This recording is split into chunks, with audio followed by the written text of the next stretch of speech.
9 నెలల్లో అప్పుల వడ్డీలకే 20,000 కోట్లట. వచ్చిన ఆదాయం 1,60,000 కోట్లు. టార్గెట్కు తగ్గట్టుగా లేని సర్కార్ ఆమ్దాని కాగ్ నివేదికలో వెల్లడి. కంట్రోలర్ అండ్ ఆడిటర్ జనరల్ ఒక రిపోర్ట్ ఇచ్చింది రాష్ట్ర ప్రభుత్వ ఆర్థిక పరిస్థితికి సంబంధించి. లాస్ట్ 9 monthsగా అప్పుల వడ్డీల కంటే ఇంట్రెస్ట్కి దాదాపు 20,000 కోట్లు కట్టినమాట. చూడు ఎట్లుందో కథ. 2024-25లో 2,74,000 కోట్ల ఆదాయాన్ని అంచనా వేసింది లాస్ట్ బడ్జెట్. కానీ మనకు వచ్చిన ఆదాయం ఎంత? 1,60,000 కోట్లు. అంటే దగ్గర దగ్గర 1,00,000 కోట్ల ఆమ్దాని రాకుండా పోయింది.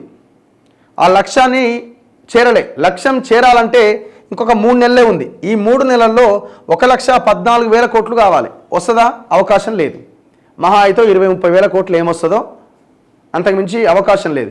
భారీగా తగ్గిన నాన్ ట్యాక్స్ ఆదాయం, కేంద్ర ప్రభుత్వ గ్రాంట్లు. ఆదాయం ఎలా పెంచాలి అనే దానిపైన సర్కార్ తర్జన భర్జన. రాష్ట్ర ప్రభుత్వం ఈ ఆర్థిక సంవత్సరంలో అన్ని రకాలుగా అప్పులతో కూడా కలిపి 2,74,000 కోట్ల ఆమ్దాని వస్తుందని అంచనా వేసింది.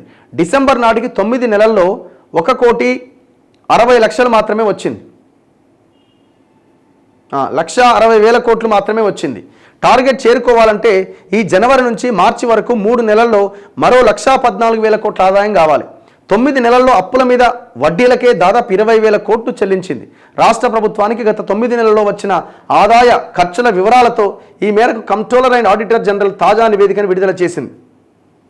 ఇంత ఘోరంగా ప్రతి నెల రాష్ట్ర ప్రభుత్వం కాగ్కు ఆదాయ ఖర్చులకు సంబంధించిన వివరాలు పంపిస్తుంది. ఆ వివరాలు నివేదిక రూపంలో కాగ్ వెల్లడించింది. ఆ రిపోర్ట్ ప్రకారంగా పోయిన ఆర్థిక సంవత్సరంతో పోలిస్తే ఈసారి డిసెంబర్ 9 నాటికి 9 నెలల్లో వచ్చిన ఆదాయం 1,000 కోట్ల వరకు తగ్గినట్టు రిపోర్ట్లో పేర్కొన్నది. పరిస్థితి చాలా దారుణంగా ఉన్నది. ఫైనాన్షియల్ స్టేటస్, చేసిన అప్పులు, దానికి గడుతున్న అసలు మిత్తి కలిపిన వ్యవహారము.